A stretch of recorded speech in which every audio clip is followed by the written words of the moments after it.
All right, we're supposed to connect with Miles Kristen concerning this debate. I know we just talked about how it's about the circus up here, not the circus down there, but it is a circus to talk about, and I know Miles wants to weigh in, so that's coming your way after this.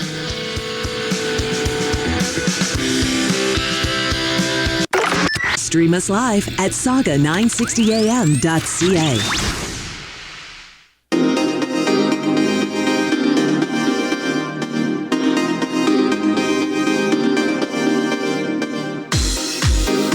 You're listening to the Marc Patrone radio program. If you'd like to call, here's the number, 416-640-0200. That's 416-640-0200. The Marc Patrone radio program, heard exclusively on News Talk, Saga 960. You holding the big rallies, why you not? You goes first, sir. Because people want to hear what I have to say. I mean, But are you not I've done worried a great about it job spreading as a disease? president, and I'll have 35,000 people show up at airports. We use airports. Are you for not hangars, worried and about we the have disease a lot of issue, people. sir? Well, so far, we have had no problem whatsoever. It's outside. That's a big difference, according to the experts. And we do them outside. We have tremendous crowds, as you see. I mean, and literally on 24 hours notice. And Joe does the circles and has 3 people someplace. Okay. By the way, did you see sir. one of the last big rallies he has? And a reporter came up to him to ask him a question. He said, no, stand back. Put on your mask. Put on a mask. Have you been tested? I'm way far away from those other people. That's what he said. I can't. I'm going to be okay. He's not worried about you. He's not worried about the people out there breathing in one another. We've had no negative effect. No negative effect. We've had no negative effect. And we've had 40,000 people at these rallies. Just quickly finish up because I want to move on to our next. Yes, I would. He's been totally irresponsible the way in which he has handled the social distancing and people wearing masks, basically encouraged them not to. All right. Ben, he's a fool on this. If you could get the crowds, you would have done the same thing. But you can't. Nobody cares. Gentlemen, can we move on Nobody to the cares. gentlemen? Can we move? There you go. So there's Chris Wallace interrupting Trump when he's pointing out for the second time in that segment that nobody's going out to see Joe Biden. So while Biden complains about all these people showing up at Trump rallies, it's only because he can't draw flies to his own. Miles Kristen joining us from near Madison, Wisconsin. Miles, what did you think of what happened yesterday? It's like, you ever been in an alley and seen 2 cats yelling at each other?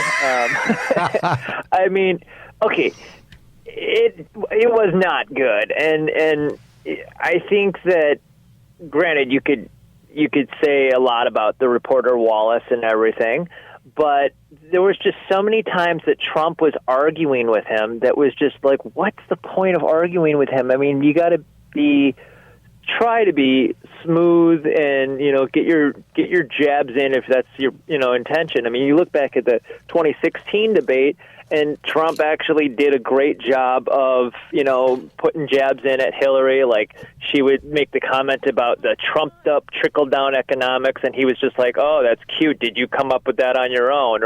Or when she made the comment about, oh, good thing we don't have anybody with the whatever temperature, tenure, or whatever, I can't forget her exact words, but good thing we don't have a man like Trump in office. And he goes, yeah, because you'd be in jail. That's right. Like that was a great jab. I mean, but I think that it looked bad to me. I mean, I'm somebody who doesn't support Trump or Biden. And afterwards, I was listening to the Daily Wire and Ben Shapiro and the guys from Daily Wire. And I think Ben Shapiro made a really great point when he said Trump made a mistake at a time when he can't afford to make any mistakes. He's potentially going to lose Florida, potentially going to lose Pennsylvania. And, I just say this real quick. This morning I was talking to my maintenance guy at the building that I work at, and, we don't talk politics much. I don't talk politics actually at work pretty much at all. And the guy, he kind of goes, I was on the fence, but he's got to go. I mean, that was this guy, right? And he's just one American who did support Trump. And it's like, to me, I think if you lost that guy, I think that speaks for a lot of people. And I'm really starting to think that after last night, I think my opinion now is that I really do see the possibility of Trump losing. Well, Shapiro, as you know, is a never-Trumper, has been from the start. I mean, he flip-flops a couple of times back and forth, but, it's about more than just a debate. I mean, what are you going to do about the economy? And Biden never had any answers. On the COVID stuff, he couldn't answer the fact that Trump stopped flights in from China while the Democrats were saying, well, you're nothing but a racist. And, you shouldn't be preventing those flights from coming in from those COVID hotspots. I mean, who's going to get tough on China? Biden? Biden had no answer on law enforcement. He had no answer on any aspects of the economy. He had no answers on stacking the court. To me, I mean, where were those answers? I mean, if you're going to go with Biden, if you're going to say that, no, Trump is boorish and I don't like his personality and he was too tough, he was too aggressive with Biden, where is Biden going to be taking the United States? Is he going to be taking the United States in a very radical direction? What about this thing about the Green New Deal, Miles, where he denied that he supported it? Meantime, on his own website, on the Democrat Party platform, he's all in. I think that, the Biden and the Democrats, for that matter, they're going to promise a million things they have no intention of actually delivering. I mean, they promised they're going to end these wars. They promised they were going to give everybody health care. Obamacare didn't get everybody health care. It was a huge scam and a handout to insurance companies. They expanded the wars. I mean, I don't like Biden. I think he's represents a police state and a war-mongering police state at that. And, I have my strong disagreements with Trump. There's actually a couple things that I think Trump has done good on. I mean, to me, that doesn't outweigh some of the bad that he's done. And the thing is, too, is that I don't doubt that the Democrats are going to cheat. I do, however, think it could actually be that regardless of if they cheated or not, if you stopped all the ballot harvesting and all the cheaters from doing it, he could still defeat Trump. I mean, this election could go either way, but I think that it's looking very possible at this point that Trump's going to lose. Well, I think they're running neck and neck if you believe some of the polls. We'll have to see. I mean, I haven't really seen any polls since except for one, which CNN came out and said, well, 6 out of 10 people say that Biden won the debate. Well, that's 6 out of 10 people who watch CNN. Breitbart readers are going to think something very, very different. So we'll have to see how people saw it all. I mean, remember, a lot of people tuned out probably after about half an hour to 45 minutes of watching these two go at it. So some of the zingers that happened later on, some of the back and forth with Biden telling Trump to shut up, calling him a clown. I mean, how is that supposed to help the Democrats? I mean, the only thing that I can say will help the Democrats is that Biden was able to hold it together, and expectations were so low. Incredibly low. That he was able to be lucid for the entire duration of the debate. I think that kept it together.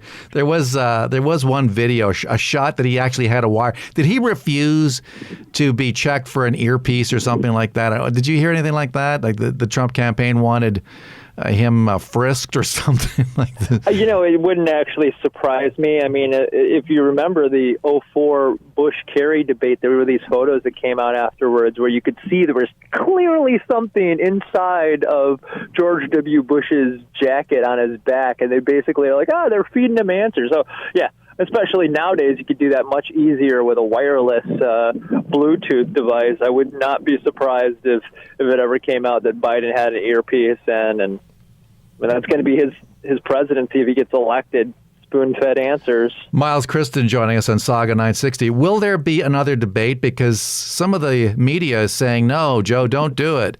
Others are saying, no, have it. I mean, what are you hearing? Well, what, there's supposed to be two more? I imagine there will be at least one more. So there will be. I mean, will it be like this one? Will Trump back off? Will Biden try to resolve the issues around the Green New Deal and the court stacking? All these questions that have that have been out there. And by the way, why didn't Chris Wallace follow up on these questions about the Supreme Court? He asked, but he didn't really follow it up.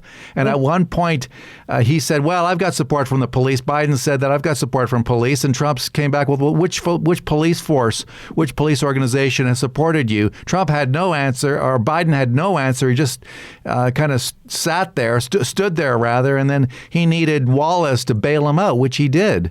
I mean, not good, I don't think, for Wallace. Yeah, no, I mean, I would definitely agree. Biden did not answer a lot of questions. Anyway, we'll have to see what happens if, in fact, there is another debate. Thank you for taking time for us today, Miles. Thank you for having me. Miles Kristen joining us from in and around the Madison area in the great state of Wisconsin. Back with a business update after this.